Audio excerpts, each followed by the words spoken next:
ISL ইতিহাসে প্রথম জয় পেল মোহামেডান স্পোর্টিং ক্লাব। বৃহস্পতিবার রাতে চেন্নাইয়ের মাঠে চেন্নাইয়ান এফসির বিরুদ্ধে প্রথম জয় পেল সাদা কালো শিবির। চেন্নাইয়ান এফসিকে হাড্ডাহাড্ডি লড়াইয়ে 1-0 গোলে পরাস্ত করল আন্দ্রের দল। আইএসএলের ইতিহাসে প্রথম জয় পেল মোহামেডান স্পোর্টিং।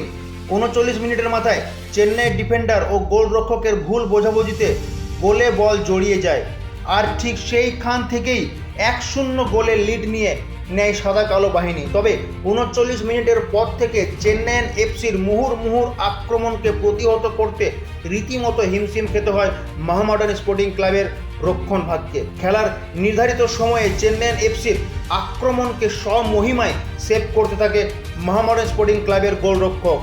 মোহামেডান স্পোর্টিং ক্লাবের গোলরক্ষক পদম ছেত্রীর মূল্যবান দুটি সেভ গুরুত্বপূর্ণ খেলায় মোহামেডান স্পোর্টিং ক্লাবকে জয়লাভ করতে অনেকটাই অবদান রেখেছিল।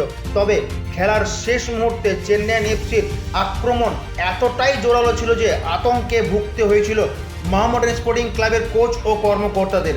তবে শেষমেশ সব আতঙ্ক ও ভয় কাটিয়ে প্রথমবার আইএসএলের প্রথম ম্যাচটি জয়লাভ করল সাদা কালো বাহিনী।